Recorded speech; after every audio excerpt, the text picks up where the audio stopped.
Eh, Bismillahirrahmanirrahim. Assalamualaikum warahmatullahi wabarakatuh. Selamat siang, Pak Joko Suharyanto. Hari ini saya akan mempresentasikan tugas ujian tengah semester untuk mata kuliah Ekonomi Mikro.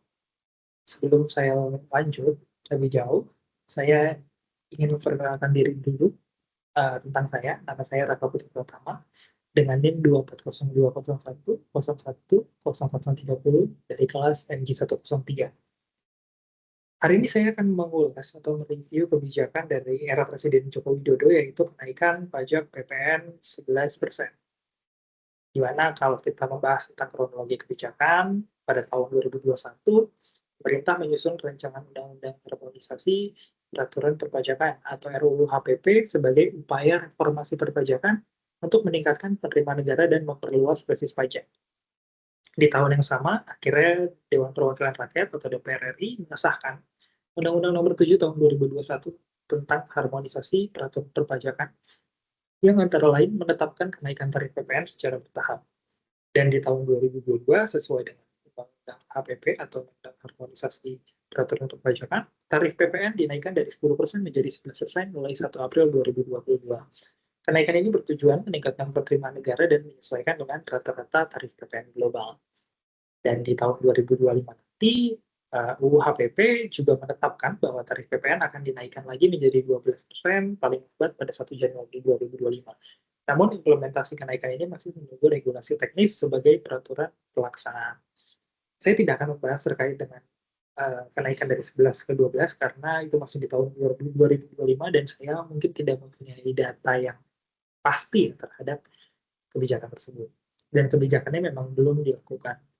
Jadi saya akan lebih fokus ke pengaruh atau dampak yang terjadi di kenaikan 10% menjadi 11%.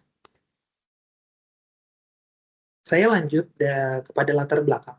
Bagaimana sih kenapa pemerintah menaikkan atau membuat undang-undang harmonisasi peraturan perpajakan itu pada tahun 2021? Ada 4 pokok poin, di mana pokok poin pertama adalah meningkatkan penerimaan negara, selanjutnya juga penyesuaian dengan rata-rata global, dan yang ketiga diversifikasi sumber penerimaan. Dan yang terakhir ada memperkuat program pemulihan ekonomi dan reformasi pajak yang inklusif. Selanjutnya, setelah latar belakang, pasti muncul masalah sebenarnya yang terjadi di uh, ekonomi mikro. Ketika kita berbicara tentang ekonomi mikro, maka kita berbicara tentang diagram perekonomian, di mana ada dua objek utama, yaitu adalah household atau rumah tangga, dan juga perusahaan. Saya sebagai mahasiswa tentu ada dua pertanyaan. Bagaimana kenaikan PPN ini mempengaruhi diagram perekonomian dalam ekonomi mikro, dan juga apa dampaknya terhadap penawaran dan permintaan di pasar. Oke, saya buat secara uh, implisit kan pengaruh diagram perekonomian atau pengaruh di dalam objek-objek yang saya bilang tadi, yaitu rumah tangga dan perusahaan. Di mana di rumah tangga peningkatan harga barang atau jasa yang mengakibatkan kurangnya daya beli. Jadi PPN ini, kenaikan PPN ini tentu pasti akan mengurangi, uh, tentu akan mempengaruhi daya beli masyarakat. Seperti itu, dan juga dari sisi perusahaan, biaya produksi meningkat, terutama pada sektor yang menggunakan barang atau jasa karena PPN. Dan yang pasti adalah potensi penurunan permintaan di pasar. Nah, dari situ tentu kita bisa menganalisis atau kita bisa melihat data dan juga kita bisa mengetahui dari fungsi permintaan dan penawaran. Ini saya dapat fungsi permintaan dan penawaran dari mata kuliah Matematika Ekonomi dan Bisnis, di mana fungsi permintaan itu adalah QD sama dengan 15 min P, dan fungsi penawaran itu QS sama dengan min 6 plus 2P. Dengan teks lama atau dengan pajak lama itu 10% dan pajak baru 11%. Jika kita bisa melihat kurvanya, maka sebenarnya kurvanya bergeser ke kiri. Yang artinya, ketika kita berbicara tentang keseimbangan pasar, pada pajak 10%,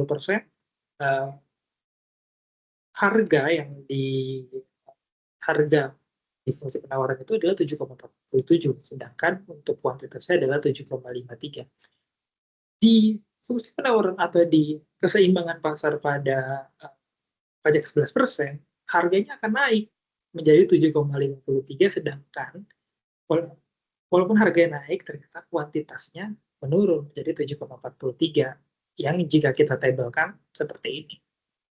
Ini adalah indikatornya. Indikatornya adalah harga keseimbangan dan kuantitas keseimbangan, atau PE dan juga QE. Dimana jika pajak 10%, maka harganya 7,43 dan kuantitasnya yang ditawarkan adalah 7,53, maka jika pajak 11%, harga keseimbangannya naik menjadi 7,53 dengan kuantitas yang menurun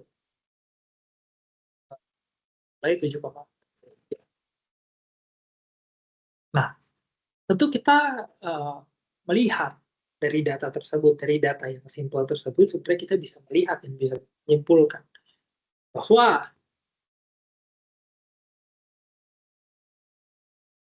dampak tersebut, bahwa PPN tersebut uh, memiliki 4 dampak. Yang pertama adalah harga konsumen menjadi naik, di mana konsumen harus membayar lebih banyak untuk barang yang sama, meskipun kenaikannya terlihat kecil.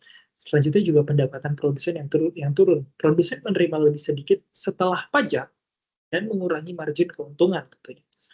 Dan penurunan kuantitas, di mana kuantitas barang yang diperdagangkan di pasar itu menurun, menunjukkan pasar sedikit tertekan oleh kenaikan pajak. Dan yang terakhir, penurunan daya beli. Kenaikan PPN menekan daya beli, mendorong konsumsi berkurang dan berpotensi memperlambat ekonomi domestik. Sehingga kita bisa menyimpulkan dua hal yang penting, di mana implikasi atau efek kebijakan kenaikan pajak mempengaruhi ekonomi mikro dengan menaikkan beban konsumen, menekan pendapatan produsen, dan pasti mengurangi jumlah barang di pasar. Dari sisi kebijakan, pemerintah perlu mempertimbangkan dampak ini terhadap pelaku UMKM dan pasar secara keseluruhan, agar kebijakan tetap mendukung pertumbuhan ekonomi. Saya sebagai mahasiswa tentu mempunyai keresahan, karena saya adalah objek dari pajak itu sendiri, yaitu masyarakat atau warga negara Indonesia. Maka dari itu, sebagai mahasiswa, saya ingin menyarankan beberapa hal. Saran saya adalah pemerintah perlu mengambil langkah tegas dalam mengatasi praktik kecurangan pajak, seperti pemindahan aset ke luar negeri dan tindakan sejenis lainnya. Kasus-kasus penyelewengan pajak seperti penerbitan faktur pajak fiktif, manipulasi laporan keuangan, dan pelanggaran lainnya harus ditangani secara serius. Ketegasan pemerintah dalam menangani masalah ini akan meningkatkan efisiensi penerimaan negara. Kenapa saya bilang ini inline, ini align dengan PPN 12%? Karena jika kita melihat data bahwa realisasi penerimaan pajak PPN itu sebenarnya tinggi, 40%. Jika misalkan pajak-pajak lainnya yang tadinya tidak diselewengkan lebih besar dari itu, mungkin PPN kita tidak perlu sebanyak 11%, cukup 10%, cukup 9%, cukup 8% mungkin. Karena apa? Karena pajak yang tadi diselewengkan diterima oleh negara dan bisa efisien digunakan oleh negara. Dan juga jika kita melihat terkait dengan realita yang ada, pajak-pajak yang diterima oleh pemerintah itu harusnya bisa digunakan baik, seperti uh, subsidi, baik itu subsidi energi ataupun subsidi terkait dengan pendidikan, karena kita butuh ya pendidikan. Kesehatan juga penting, bagaimana masyarakat Indonesia bisa digaransikan oleh pemerintah untuk mendapatkan kesehatan atau mendapatkan pertolongan pada saat kesehatan masyarakat sedang tidak baik. Dan yang paling penting adalah bagaimana penerimaan pajak ini bisa dimaksimalkan oleh pemerintah untuk kesejahteraan masyarakat. Karena pada dasarnya kenaikan pajak ini adalah untuk kesejahteraan masyarakat. Mungkin itu kesimpulan dari saya, Pak, terkait dengan dampak dan juga bagaimana kenaikan pajak ini mempengaruhi kehidupan ekonomi mikro. Semoga kenaikan pajak yang nantinya akan berjalan bisa diiringi juga gitu uh, dengan benefit atau dengan efek uh, yang baik dari pemerintah untuk masyarakat. Mungkin itu dari saya. Mohon maaf jika saya ada salah atau ada salah tindakan. Maaf jika presentasi saya tidak baik atau presentasi saya kurang baik. Kurang lebihnya mohon maaf. Wabillahi taufiq wal hidayah. Wassalamualaikum warahmatullahi wabarakatuh.